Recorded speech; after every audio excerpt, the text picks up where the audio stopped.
എന്ത് ചെയ്യും മല്ലയ്യ? സുപ്രീം കോടതി ചീഫ് ജസ്റ്റിസിന്റെ അമ്മയെയും RSS കൊണ്ടുപോയി. ചീഫ് ജസ്റ്റിസ് BR ഗവായ്, അദ്ദേഹത്തിന്റെ അമ്മയായ ഡോക്ടർ കമലാതൈ ഗവായ് എന്നിവർ ഫാസിസ്റ്റുകളും ബ്രാഹ്മണിക്കൽ ഹെജമണിയെ സപ്പോർട്ട് ചെയ്യുന്ന അവർണ മൂരാച്ചികളുമാണ് എന്ന കോൺഗ്രസ് നറേറ്റീവ് വന്നു തുടങ്ങിയോ ദശമൂലം ദാമു? നിങ്ങളൊരു കാര്യം അറിഞ്ഞോ? അമരാവതിയിൽ നടക്കുന്ന വിജയദശമി പരിപാടിയിലേക്ക് ചീഫ് ജസ്റ്റിസ് BR ഗവായിയുടെ അമ്മയെ RSS ക്ഷണിച്ചു കേട്ടോ.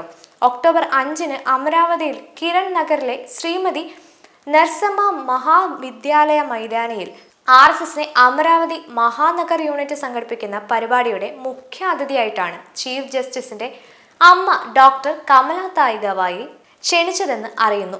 മധ്യപ്രദേശിലെ തകർന്ന വിഷ്ണു വിഗ്രഹത്തെക്കുറിച്ചുള്ള വാദം കേൾക്കലിൽ ചീഫ് ജസ്റ്റിസ് നടത്തിയ വാക്കാലുള്ള പരാമർശം അദ്ദേഹത്തിന്റെ അമ്മയ്ക്ക് ശക്തമായ വിഷമം എതിർപ്പുണ്ടാക്കിയെന്നും അതിനെ തുടർന്ന് ചീഫ് ജസ്റ്റിസിനെതിരെ ഉണ്ടായ രോക്ഷം തണുപ്പിക്കാനാണ് ഡോക്ടർ കമലാതായി RSS അമരാവതി സംഘടനയോട് അങ്ങോട്ട് ചെന്ന് അപേക്ഷിച്ചത് കൊണ്ടാണ് അവർ മുഖ്യ അതിഥിയായി എന്നും കൂടി അണിയറയിൽ പറഞ്ഞു കേൾക്കുന്നു.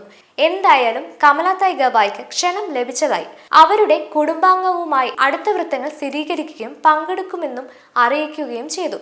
മുതിർന്ന RSS നേതാവ് J. നന്ദകുമാറാണ് പരിപാടിയിൽ മുഖ്യ പ്രഭാഷകൻ. 1925 വിജയദശമി ദിനത്തിൽ സ്ഥാപിതമായ RSS അതിന്റെ ശതാബ്ദി വർഷത്തോടനുബന്ധിച്ച് രാജ്യത്തുടനീളം 100,000-ലധികം ഹിന്ദു സമ്മേളനങ്ങളും ആയിരക്കണക്കിന് സിമ്പോസികളും ഉൾപ്പെടെ നിരവധി പരിപാടികൾ സംഘടിപ്പിക്കാൻ പദ്ധതിയിട്ടിട്ടുണ്ട്. ഒക്ടോബർ 2-ന് നാഗ്പൂരിലെ സംഘടനയുടെ ആസ്ഥാനത്ത് സത്സംഗ് ചാലക് പൂജനീയ ശ്രീ മോഹൻ ഭാഗവതിന്റെ വാർഷിക വിജയദശമി പ്രസംഗത്തോടെയാണ് ഇത് ആരംഭിക്കുന്നത്.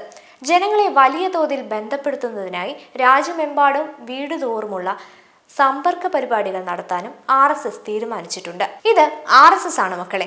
നമ്മൾ ചിന്തിച്ച് അവസാനിപ്പിക്കുന്നിടത്ത് നിന്ന് ഭ്രമണത്തിനപ്പുറം ചിന്തിച്ച് നടപ്പിലാക്കും.